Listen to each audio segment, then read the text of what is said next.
We're here now with The Legal Answer, brought to you by the Sinas Dramis Law Firm and personal injury attorneys Stephen Sinas and Katie Tucker. We have the questions coming from you, the public, and they'll provide the legal answer. So, of course, joining us this week is Stephen. How are you? I'm good. Thank you for having me. Great for you to be here. But today we're talking about the legal justice system. And today's question from our viewer, Stephen, is what is the difference between a criminal case and a civil case? Yeah, lawyers can easily assume that people understand the difference, but there is a big difference, right? And people often don't understand that difference. So here we're going to try to quickly explain it. In a criminal case, somebody has done something that violates the law, and it's the government that can decide whether or not to prosecute that person. If it's a state law, it's usually the Ingham County prosecutor, if it happened here in Ingham County. It could be the Attorney General.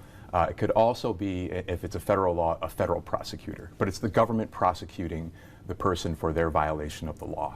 In a civil case, it's two parties, two private parties, whether it be two individuals, it can be companies, but somebody is bringing an action against another person or entity because some wrong has happened. It can be a personal injury case, it can be a contract case, but anytime you have two parties just litigating between each other, that's a civil case. And so it's a big difference. The government's prosecuting the criminal case, individuals are bringing the civil case. And thank you for breaking that down, because like you said, I think a lot of times we get this idea that, oh, we all are aware of what the difference is. Right. But thanks for breaking that down. And you know what else, Stephen? We also often hear about the different names of courts. So tell us, what's the difference between a circuit court, district court, and appellate court? Yeah, so you have the district courts and the circuit courts, and that's where cases are first litigated. They're known as trial courts. Whether a case is filed in the district court on the criminal side depends on the type of crime involved. And in the civil case, it depends on how much money is in dispute. But you can also file cases in the circuit court. So there can be civil cases in the circuit court, and there can be criminal cases in the circuit court. Once those cases are resolved in the trial court, they can be appealed. And you have the Court of Appeals as the first level of appellate courts, and the Supreme Court is the highest level. Got it. Now, as a plaintiff's personal injury attorney handling civil cases, what court system, Stephen, are you involved in? When I bring a lawsuit, it's a civil case, and I typically bring them in circuit court, and I litigate against the party that we have the claim against.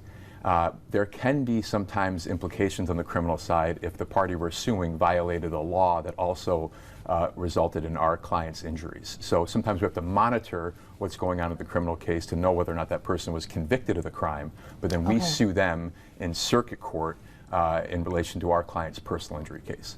Okay, thank you so much for breaking each of these terms down, Stephen, because I feel like once we get a basic understanding of this, then we know exactly how we can move forward.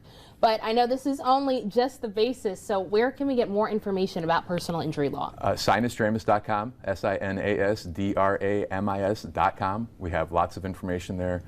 There's plenty of other information out on the web, but just stay educated and understand that the system is somewhat complex, but you're better off if you know how it works. Yeah, you're right. It's very complex, but it's great that we have someone like you here to help break it all down. We'll have that information online as well as on Facebook this evening, so thank you for joining us. Thank you very much.